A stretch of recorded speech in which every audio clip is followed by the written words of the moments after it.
Hi all! This video is going to cover Plato's 4 stages of reality. I'll be illustrating Plato's ideas via the world of Dragon Age.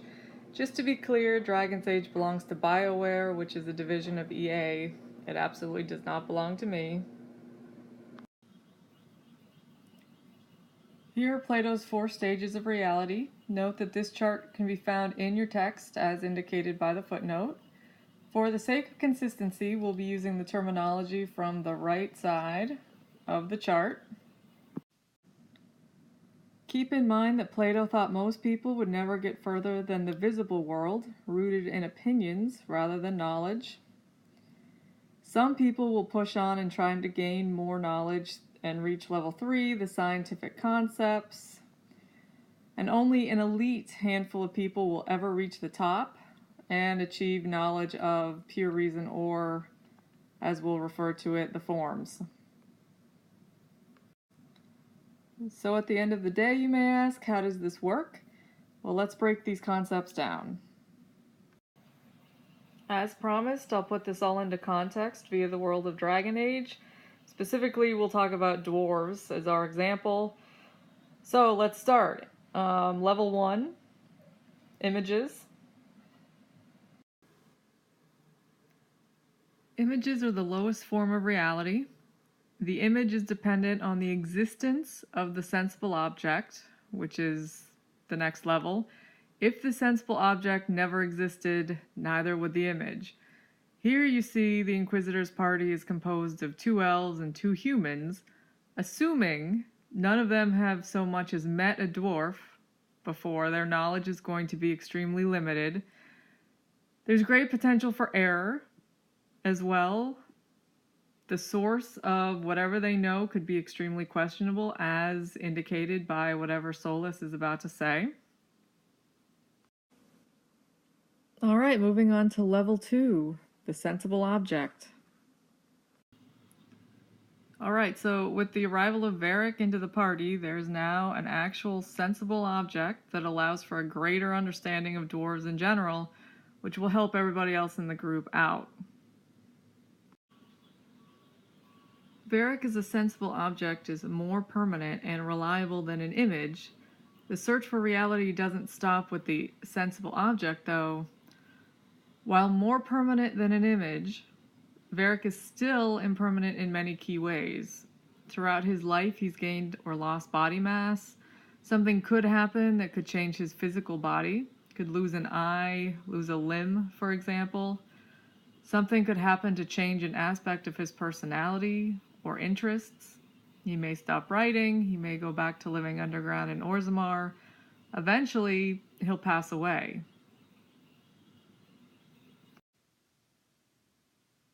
Because of this level of impermanence, and because one thing rarely represents the length and breadth of the whole concept, we have to keep going. So we'll move on to stage 3, scientific concepts. The scientific concept pulls all the information about the subject together and stabilizes it under one theory. So instead of talking about one dwarf, our friend Varric, for example, what you've done is pull all of the history.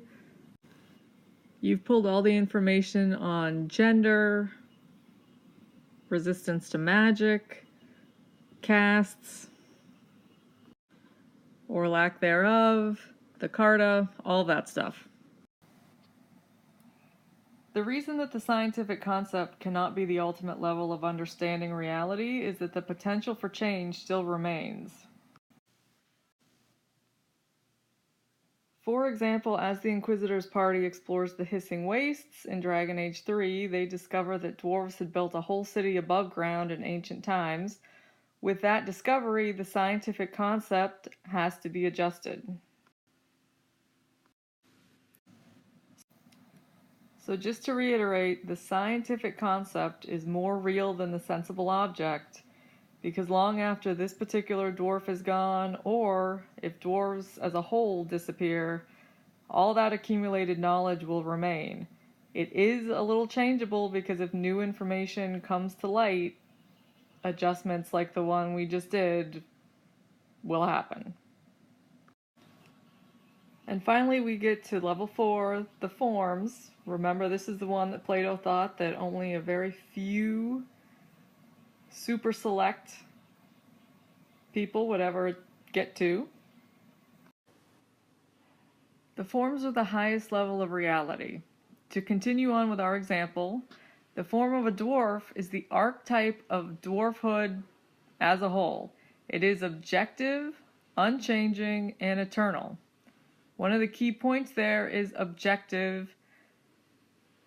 The archetype, the form, exists above and beyond what anybody thinks it is or it should be, including the dwarves themselves.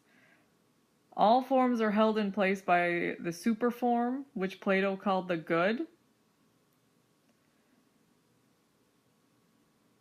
So as far as that goes, I hope that was helpful, running through all of these stages, all these levels. What you should think about when you come to class for when next we meet is how these examples or a discussion of reality might apply to some of the more abstract concepts. I've listed some of them here just to get you thinking. You have things like love, duty, justice. So ponder that. All right, guys. See you later.